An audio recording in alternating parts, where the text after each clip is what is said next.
30 some more of these two variety of Monstera directly from Mother Nature.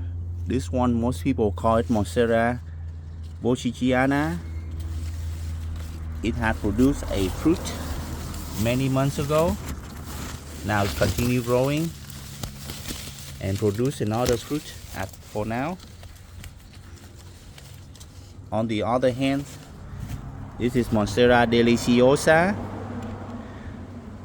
This Monstera deliciosa just newly produced inflorescence.